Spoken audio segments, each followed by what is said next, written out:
یہ بات سپہ سالار کے سامنے بھی کہنے کا ہم میں حوصلہ ہے کہ آپ اچھا کام کریں گے آپ کو اچھا کہیں گے، غلط کام کریں گے آپ کو آگے آپ سے اختلاف کریں گے، لیکن سوشل میڈیا پر تماشا نہیں بنائیں گے۔ سارا دن پاک فوج کو نشانہ بناتے ہیں یہ بگوڑا گروپ جو ہے کہ جی عمران خان صاحب کو انہوں نے کہا کہ ناموس رسالت کا آپ نے کیس لڑا، جب اس نے ناموس رسالت پر بات کی تو اس کو کیا کہتے؟ تو نے اچھی بات نہیں کی ہے۔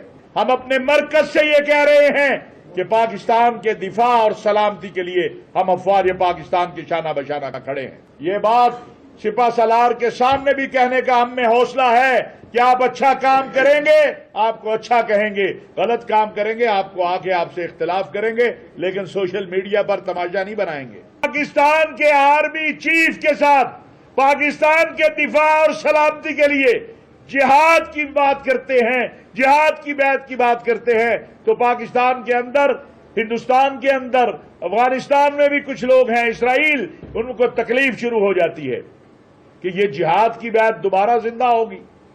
تو میں نے کہا کہ جہاد کی بیعت سپہ سالار کے ساتھ ہی ہوگی، جامعہ قاسمیہ کے کسی استاد کے ساتھ تو نہیں ہوگی نا۔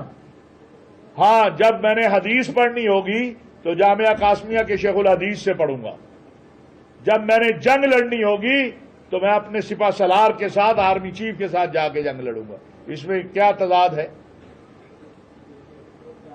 اصل پرابلم ان لوگوں کی یہ ہے کہ ان کو لفظ جہاد سے پرابلم ہے۔ ان کا پرابلم یہ ہے کہ اسلام آباد میں 5000 علماء نے متفقہ طور پر، یہ تو کہتے ہیں یہ مولوی آپس میں لڑتے ہیں، اب کہتے ہیں جی چونکہ وہاں پر سپہ سالار بیٹھے تھے اس لیے اکٹھے بیٹھے تھے، تو پیغام پاکستان پہ جو 15,000 سے 18,000 علماء نے دستخط کیے ہیں، ان کا مسئلہ ہمیں سمجھ ہے، ان کو درد کیا ہے۔ ان کو درد یہ ہے کہ اس ملک کے اندر کہیں خلافت راشدہ کا نظام نافذ نہ ہو جائے۔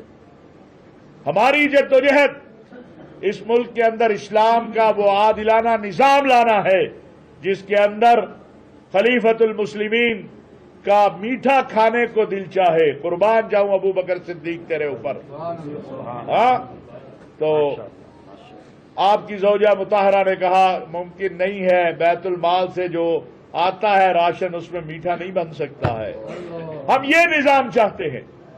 آج ہم سے کہتے ہیں استثناء کا قانون آیا، کیا کہتے ہو؟ میں نے کہا جس طرح کا احتساب غیر شرعی ہے ویسے ہی استثناء بھی غیر شرعی ہے، پہلے احتساب کو شرعی بنا لو پھر استثناء پہ بھی بات کر لیں گے۔ کس نے کہا ہے؟ کس نے فتویٰ دیا ہے؟ جب عمر بن خطاب سے سوال ہو سکتا ہے تو ہر ایک سے سوال ہو سکتا ہے، لیکن یہ آدھا سوال نہیں ہو سکتا ہے، پورا سوال کرنا پڑے گا۔ ہم اس ملک میں ایسا نظام نہیں چاہتے کہ جہاں پر اگر کوئی طاقتور کا بچہ بے گناہ بچیوں کو قتل کر دے تو دوسرے دن اس کی صلح ہو جائے، اور اگر کسی جج کے دفتر سے 2 سیب چوری کر لیے جائے تو اس پہ FIR ہو جائے۔ ہم یہاں نظام عدل وہ چاہتے ہیں کہ جس کے اندر عمر بن خطاب سے بھی سوال ہو جاتا ہے، اور جہاں پر نظام زکوٰۃ کے بارے میں سیدنا ابو بکر صدیق نے فرمایا کوئی ایک رسی بھی روکے گا تو اس سے بھی جہاد ہوگا، کہ ایک مضبوط فوج، ایک مستحکم اسلامی ریاست کی ضرورت ہوتی ہے۔ ہمیں اختلاف ہوگا، یہ بات سپہ سالار کے سامنے بھی کہنے کا ہم میں حوصلہ ہے کہ آپ اچھا کام کریں گے آپ کو اچھا کہیں گے، غلط کام کریں گے آپ کو آگے آپ سے اختلاف کریں گے، لیکن سوشل میڈیا پر تماشا نہیں بنائیں گے۔ کیوں؟ اس فوج کو کمزور کرنے کی سازشیں کہاں کہاں بن رہی ہیں یہ ہمیں سب معلوم ہے۔ سارا دن پاک فوج کو نشانہ بناتے ہیں یہ بگوڑا گروپ جو ہے۔ تو میں نے کہہ دیا، آپ بڑے چیخ رہے ہیں، میں نے کہا ہم نے تو پاکستان کے دفاع کی، پاکستان کے سلامتی کی، جنگ پہ بیعت جو ہے وہ سپہ سالار کے ہاتھ پہ کی جو حافظ قرآن ہے، اور جن کو اس سے بھی آگے تکلیف ہے پاک فوج کے خلاف دن رات مہم چلاتے ہیں، وہ مودی کے ہاتھ پہ جا کے کر لیں،